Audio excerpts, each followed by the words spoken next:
Bismillah ar-Rahman ar-Rahim. Mesdemoiselles, messieurs les étudiants, vous allez voir que nous allons nous immerger progressivement dans les aspects particuliers de cette matière catégorie du récit, en nous éloignant d'éléments qui seraient des éléments facilement identifiables et perceptibles, pour aller vers une structuration, pour aller vers des référents beaucoup moins matériels, si vous voulez, et vers des notions plus problématiques. Voilà, c'était le terme approprié. Alors, cette capsule va parler de rapport entre réalité et réalisme, et surtout le réalisme littéraire.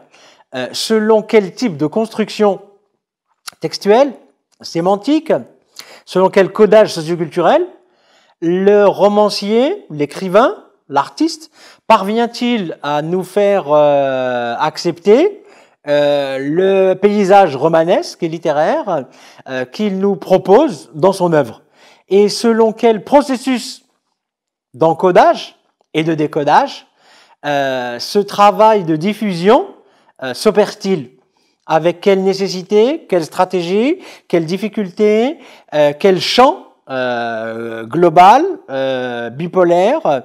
Ce seront là les questions que nous allons soulever de concert dans cette capsule. Alors, grand 1, définition. Ça pourrait sembler évident, mais vous allez voir que ça ne l'est pas aussi, de tenter de déterminer, de donner une définition de qu'est-ce que la réalité. La réalité, c'est moi en ce moment en train de filmer, d'être filmé, c'est vous en train de me regarder, c'est ce studio, cette chaise, c'est réel. Et ça va nous renvoyer à ce que la réalité, c'est ce qui possède une existence, ce qui est réel, ce qui existe comme chose et n'est pas comme idée, comme apparence. La réalité, c'est la chose réelle. On dit généralement, je ne crois que ce que je vois, c'est la réalité, être réaliste. Mais ça va nous amener à une distinction plus subtile de le réalisme. D'abord, le réalisme, il faut bien savoir que c'est quelque chose qui a été utilisé en littérature et dans les beaux-arts. Le réalisme, c'est la volonté de représentation du monde et des hommes tels qu'ils sont et non comme pourrait les saisir ou représenter l'imagination, l'intelligence de l'auteur ou de l'artiste. C'est-à-dire que c'est faire œuvre de figuratif et non pas d'abstraction. Imaginons encore une fois le décor de tout à l'heure. Voici ce cadre. Je prends un tableau et je prends une toile, des pinceaux, des tubes, et je peins. Eh bien, si je fais une peinture réaliste, je vais faire une photographie de ce décor. Et on va dire, ah, c'est réaliste. À savoir jusqu'à quel degré. Donc, réalité, distinction, réalité. Représentation du monde qui se veut réel. Et je vous signale que ça a été le propre de la peinture et de la littérature dans l'Antiquité. On s'attachait à représenter le monde tel qu'il était, selon les éléments d'analyse du récepteur et du percepteur artistique. Ça nous amène à établir aussi une détermination entre vérité et vérisme, et motivation. Qu'est-ce que la vérité? La vérité, c'est ce qui est qualitativement, structurellement vrai. C'est la traduction de la conformité à une idée, à un projet. Exemple, un acte, un geste, il peut être vrai parce qu'il est authentique, parce qu'il est sincère. Si dans, je ne sais pas, quelque chose qui a été fait, eh bien vous pouvez tenter de déterminer est-ce qu'il y a effectivement un engagement de la personne dans ce qu'il fait, ou bien est-ce qu'il y a une intention cachée. Je vous donne un exemple. La vérité du geste. Don Juan fait la charité à un pauvre et il lui dit « Va, pour l'amour de l'humanité ». C'est un geste vrai. Gratuit, dirions-nous. De la même manière, Valmont fait un geste de charité auprès d'une famille qui risque d'être, qui va être, parce qu'elle n'a pas payé ses impôts, elle va être mise à la porte de son logement. Eh bien, Valmont va payer les créances. Mais le geste est faux, littérairement parlant. Pourquoi? Parce qu'il le fait pour être vu par des gens qui vont rapporter ça à la présidente de Tourvel pour faire croire que lui, libertin, eh bien, il est quelqu'un de pieux qui s'adonne à l'exercice de la charité. Et là, ça nous amène à la notion de motivation. La motivation, c'est l'ensemble des facteurs conscients ou inconscients déterminant un acte ou une conduite. On fait quelque chose pour des motifs plus ou moins perceptibles et plus ou moins perçus par l'émetteur même vis-à-vis du récepteur. Donc voyons, si vous le voulez bien, dans ce grand 2, les relations entre vérité et vraisemblance. Ce qui est vrai et ce qui se donne l'apparence de la vérité. Ce qui semble être vrai, ce qui se veut vrai, qui se dit vrai, qui se croit vrai, qui se pense vrai. Et plus précisément, les rapports entre la vraisemblance et la motivation. Pourquoi veut-on faire croire que les choses sont vraies? À travers quel motif?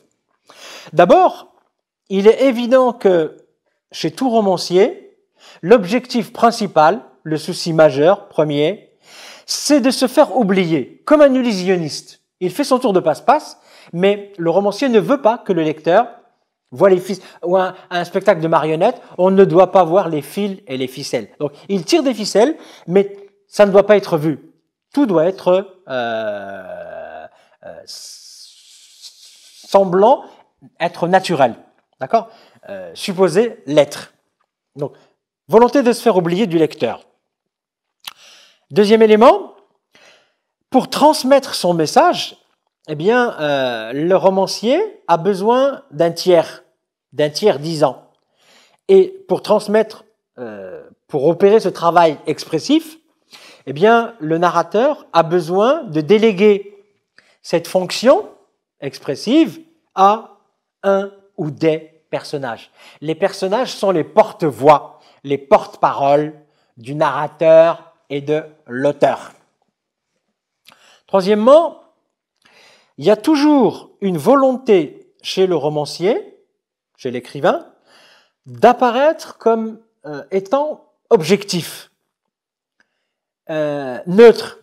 Et ça va l'amener à adopter une posture qui va être une posture potentiellement, illusoirement, d'impartialité.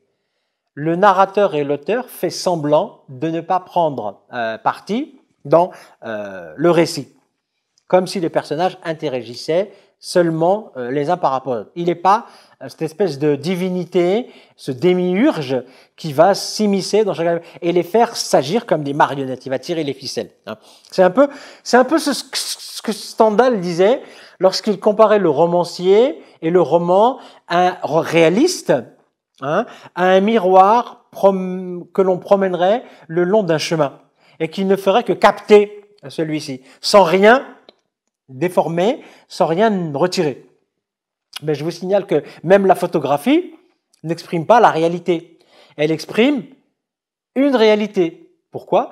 Parce que techniquement parlant, il y a une focale, il y a un champ, il y a etc. et qui peuvent être qu'une même réalité. Vous prenez un objet, vous l'éclairez différemment, vous n'avez plus tout à fait le même objet. Il y a des dégradations et dégradations de celui-ci.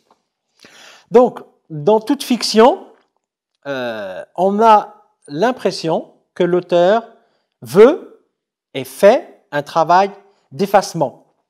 Et que grâce à ça, eh bien, le lecteur pourra faire, lui, et devra faire, un travail d'interprétation. Il y a aussi une prétention historique du point de vue littéraire de la part des auteurs de décliner toute responsabilité dans leur ouvrage. Pour eux, on a l'impression que l'ouvrage il s'est écrit tout seul, ou que ce sont les personnages qui ont forgé cet ouvrage. Exemple, au XVIIIe siècle, cette absence de responsabilité voulue par l'auteur et le narrateur, elle passait par ce qu'on appelait le recours à un alibi éditorial. Le roman, épistolaire ou autre, eh bien, il était supposé avoir été écrit suite à des lettres retrouvées dans un tiroir. Ou bien le roman était écrit parce que on avait pris des notes de propos tenus par un tiers, de préférence sur son lit de mort. Comme ça, il n'y a plus de traces. Ou bien par la découverte d'un manuscrit au fond d'une malle. D'accord? Donc, tout ça amène à une espèce de distanciation par rapport à l'origine matérielle de l'œuvre qui serait mue par une espèce de réalité indicible d'un point de vue matériel. Donc, il y a toujours un retrait du mot par rapport au support. Et ça va donner le gage d'une authenticité. Une authenticité qui ne va pas résider dans les propos des personnages, dans ce que peut dire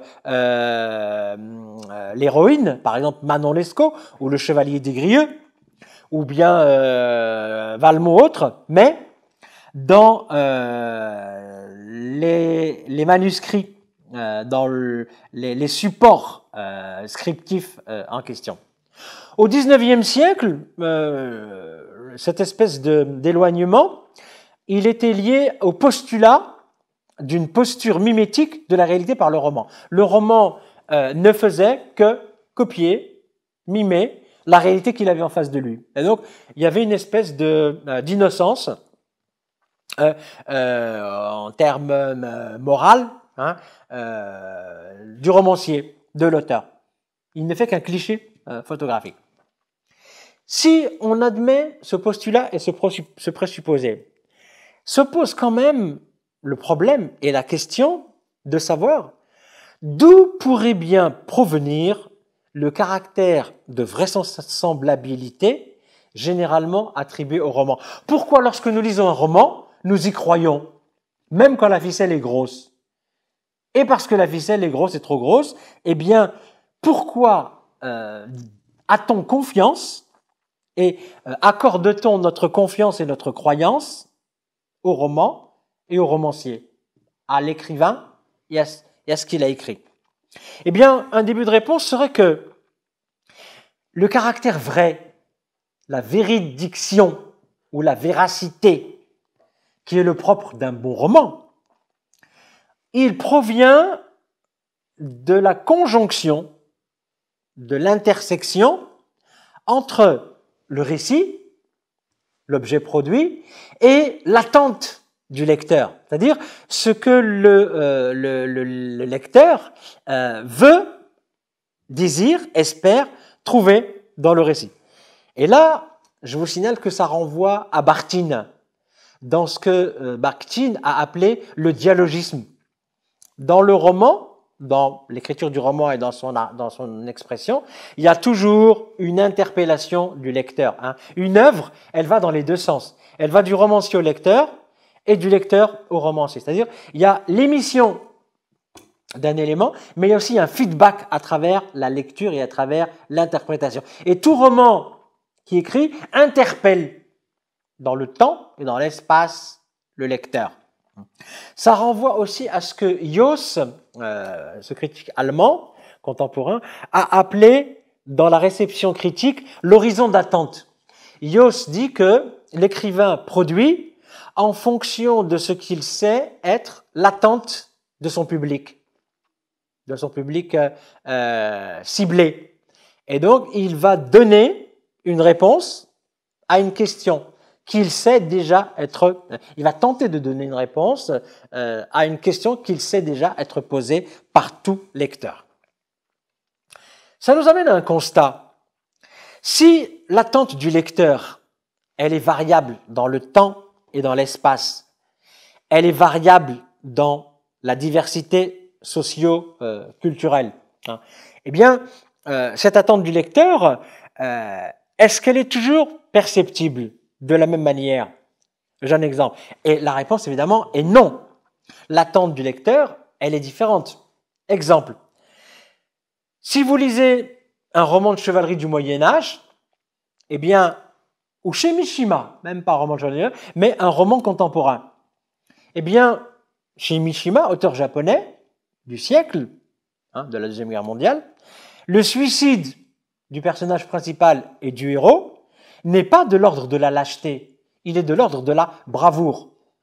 On se fait harakiri, et plutôt en japonais seppuku, parce que on veut s'opposer à quelque chose, ou bien parce qu'on a été offensé ou qu'on a failli à une valeur morale. Il y a une dégradation. Donc, on se suicide et ça prouve la force morale de la personne.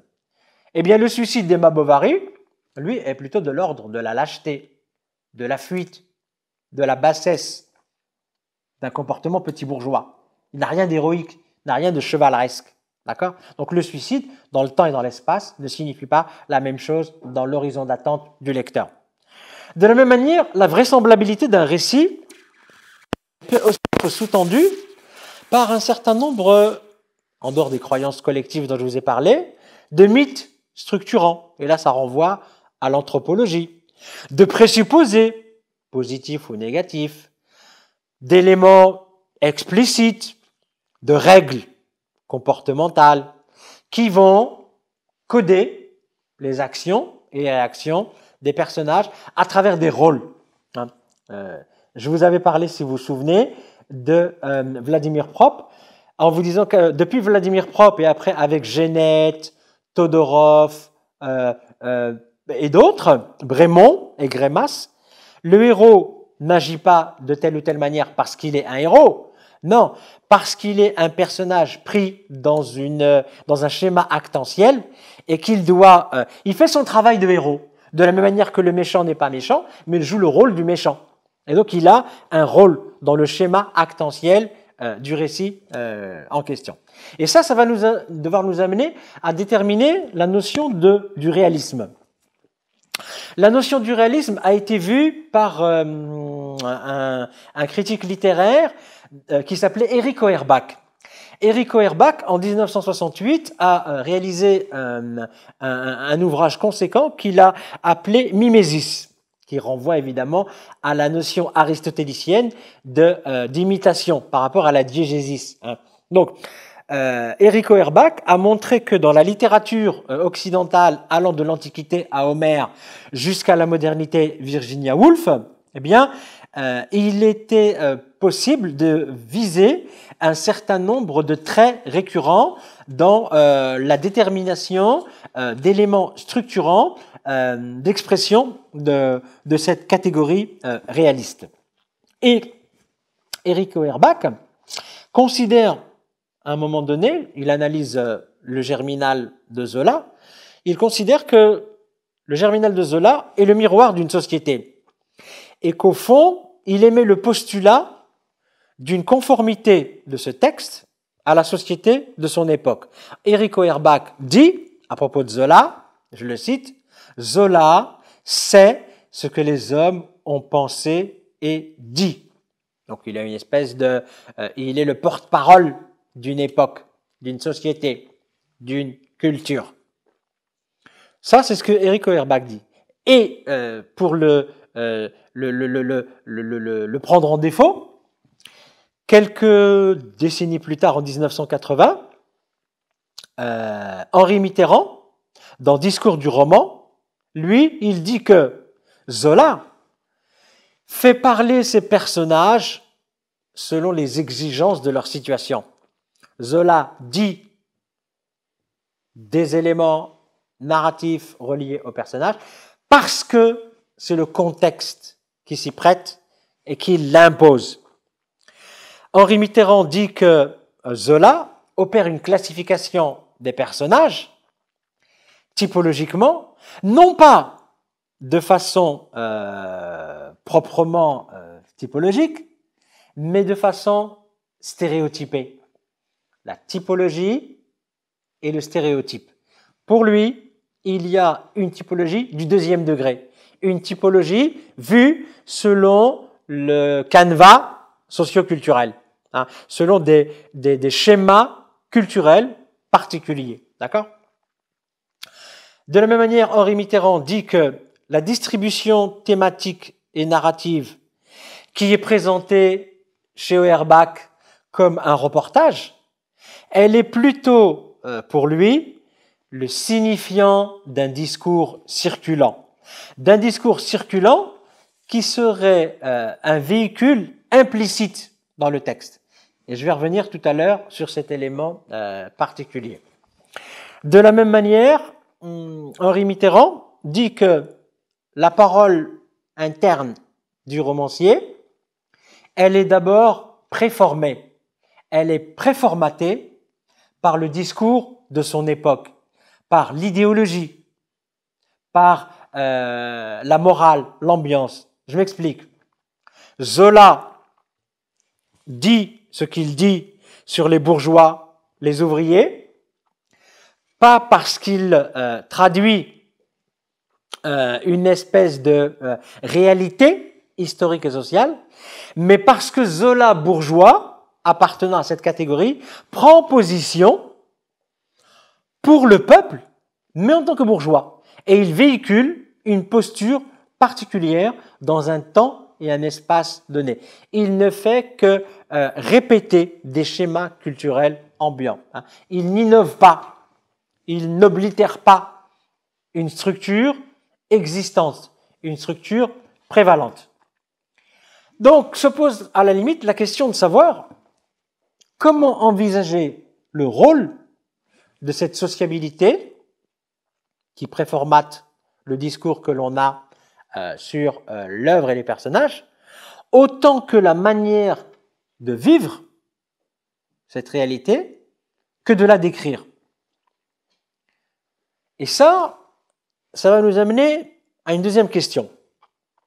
Donc, ici, on parle de sociabilité et de description et de vécu de celle-ci. On pourrait aussi se poser de savoir la question de si le principe incontournable, sacro-saint, dirions-nous, de la fidélité au réel parvient à gagner l'adhésion du lecteur. Au fond, quand nous lisons un roman, nous finissons par croire ce qui est dit et que c'est la réalité tant que nous lisons ce roman. Si nous jouons le jeu, se pose quand même la question de savoir à quelle valeur formelle du texte littéraire, dans sa composition et stéréotype, fait-on ici référence? Quelles sont les valeurs formelles? Mais aussi, à quel code socioculturel peut-on prêter une relation, un lien entre l'œuvre et le contexte, avec une espèce d'identité. Au fond, le roman baigne dans un substrat socioculturel. Et bon, de quel code socioculturel s'agit-il? Et ça va nous amener à envisager un tableau, schématiquement parlant. Au fond, vous avez d'une part le code de représentation textuelle de l'auteur. L'auteur écrit un ouvrage. Il va donc transposer ce code. Il va le transposer où? Dans le code de représentation symbolique du lecteur. L'œuvre, la lecture. Avec un encodage, un cryptage. Code de représentation textuelle de l'auteur, code de représentation symbolique du lecteur. Eh bien, ce code de représentation symbolique du lecteur, il va aussi faire référence au code de représentation textuelle de l'auteur il va jouer le jeu, par un décryptage, par une naturalité, par une occultation et une invisibilité de quoi? De cette artificialité culturelle. Je m'explique. L'auteur, le narrateur, l'écrivain produit une œuvre qui est celle de la société dans laquelle il est, vers la société du lecteur, en faisant en sorte que tous les éléments décrits semblent être naturels, authentiques. Et il va viser cette naturalité, en sachant très bien le degré d'acceptabilité de la part du lecteur des éléments qui auront été exprimés. Et en retour, le lecteur ne va plus considérer l'œuvre de l'auteur comme étant un élément artificiel, un élément construit, mais va lire ce référent littéraire sous l'angle de la naturalité, sous l'angle de la vérité, sous l'angle de l'évidence, en oubliant que tout ceci aura été crypté, aura été encodé. Il va oublier le côté artificiel, le côté conventionnel. Vous voyez, donc, double relation qui renvoie, comme je vous l'avais dit, au dialogisme, et à l'horizon d'attente. Ça va nous amener à nous attacher à déterminer la nature et le degré de l'encodage culturel. Ce cryptage dont je vous avais parlé tout à l'heure. Dans le texte littéraire, il y a toujours l'existence d'un savoir extérieur. Et au fond, un signifié second est toujours présent dans le texte et il implique l'existence de ce dernier sans être nommé directement. Ce signifié second, on pourrait dire qu'il est d'ordre connotatif. Je m'explique. D'abord, la connotation. Définition de la connotation par rapport à la dénotation. La connotation, c'est une signification sous-entendue. C'est la valeur qui investit un mot dans un contexte plus élargi. La connotation, c'est tout ce qui rhétoriquement fait référence à une image. Je donne un exemple. Si vous offrez une fleur, c'est pas comme si vous offrez autre chose. Et si dans la catégorie des fleurs vous offrez une rose, c'est pas comme si vous offrez, je sais pas quoi, d'autres types de fleurs, des jonquilles, du muguet, des narcisses, des chrysanthèmes pour les morts. Par exemple, à la fête des morts, en France, on offre des chrysanthèmes. Si vous offrez une rose rouge, il est tout à fait évident que le signifiant rose-rouge dépasse, et de loin, la simple matérialité de l'élément botanique. Donc, dans l'encodage culturel, il est toujours lieu, et il y a toujours un lien avec le connotatif, la connotation, par rapport à la dénotation, qui est l'existence d'un élément et d'une unité stable. Tout ce qui se dit dans un roman est interprétatif. Par exemple, je sais pas moi, offrir la tournée générale, c'est connotatif. Inviter quelqu'un, proposer du café, c'est signifié culturellement. Héberger quelqu'un, tous les actes ont une dimension codée culturellement. Et donc, pour tout lecteur, il existe, à condition de ne pas être trop éloigné dans le temps, sinon on finit par ne pas comprendre, il existe un référent implicite à tout acte. Et là, ça nous amène à Roland Barthes. Au fond, Roland Barthes a émis un léger reproche à cette connotation, parce que cette connotation, qui n'est pas d'ordre linguistique, voilà ce que Roland Barthes dit sur la connotation culturelle. Il dit « Un premier signe, qui est le sens dénoté, sert de signifiant à une sorte de métasigne, un signe second, au-dessus du premier signe, dont le signifié de ce métasigne, signifiant, est métaphorique, et ce signifié ne se trouve pas dans le lexique. » Donc, ce signifié second est quelque part le refuge de ce qu'on pourrait appeler l'équivoque, l'indécidable, la pluralité, l'équivoque, l'indécidable du lecteur, mais aussi de celui de l'interprétation que l'on pourrait faire du personnage.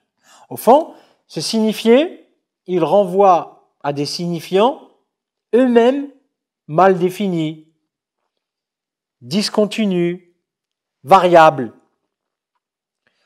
Ça nous entraîne à envisager que derrière toute analyse linguistique se trouve souvent, pour ne pas dire toujours, le problème de l'interprétation socio-culturelle. Je donne un exemple.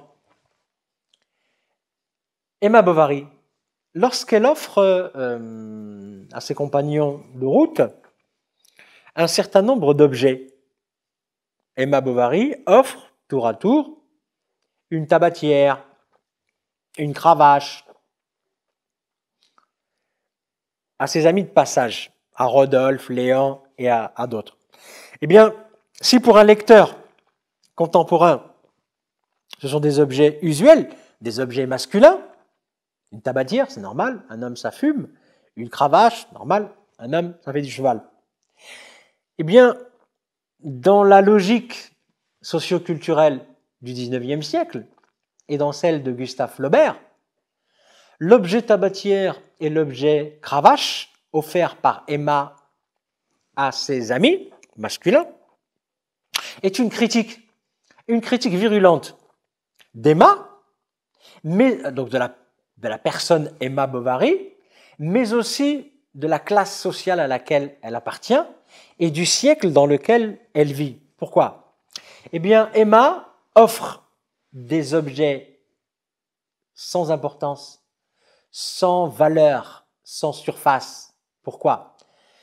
Parce que ce sont des objets manufacturés. Ce ne sont pas des objets d'art, ce ne sont même pas des objets artisanaux. C'est de la camelote, dirions-nous aujourd'hui, vulgairement parlant. Hein. Et donc, ça ramène Gustave Flaubert à créer un lien et un pendant entre ces sentiments.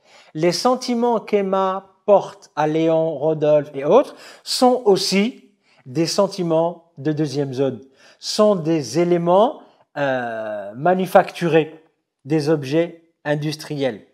Et pour dépasser Emma Bovary, eh bien, cette transaction psycho-affective est une transaction qui passe par un échange, ici un échange matériel, mais un échange matériel dégradé, un échange matériel dévalué, petit bourgeois, pour ne pas dire quelque peu prolétaire, c'est-à-dire d'objets industriels et d'une pensée industrielle, et d'une critique d'une société qui passe, comme je vous l'ai dit, de l'appréciation de l'art à l'existence de l'artisanat vers la création de produits manufacturés. Donc, c'est le tournant d'un siècle, du 19e, qui passe au 20e siècle. Voilà. Donc, comme vous pouvez des éléments qui ont été vus par Lévi-Strauss, par exemple, la théorie de l'échange dans les sociétés, la cérémonie du don et du contre-don, de ce qu'il appelait le potlatch.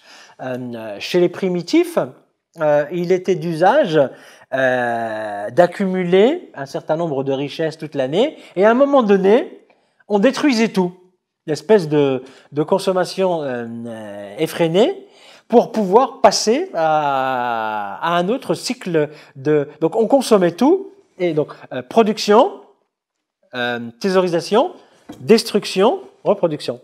Ce qui a été arrêté par le cycle du capitalisme primitif, judéo-chrétien, et le souci de conservation du bien, et aussi la production, la force de travail préemptée par le détenteur de capital, tel que ont pu le voir Marx et d'autres contemporains.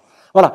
fin de cette capsule sur la réalité, le réalisme, qui donnera suite à 2 autres capsules à venir, qui porteront, vous verrez, sur des éléments beaucoup plus théoriques, techniques et structurels dans la catégorie du récit. Merci de votre attention.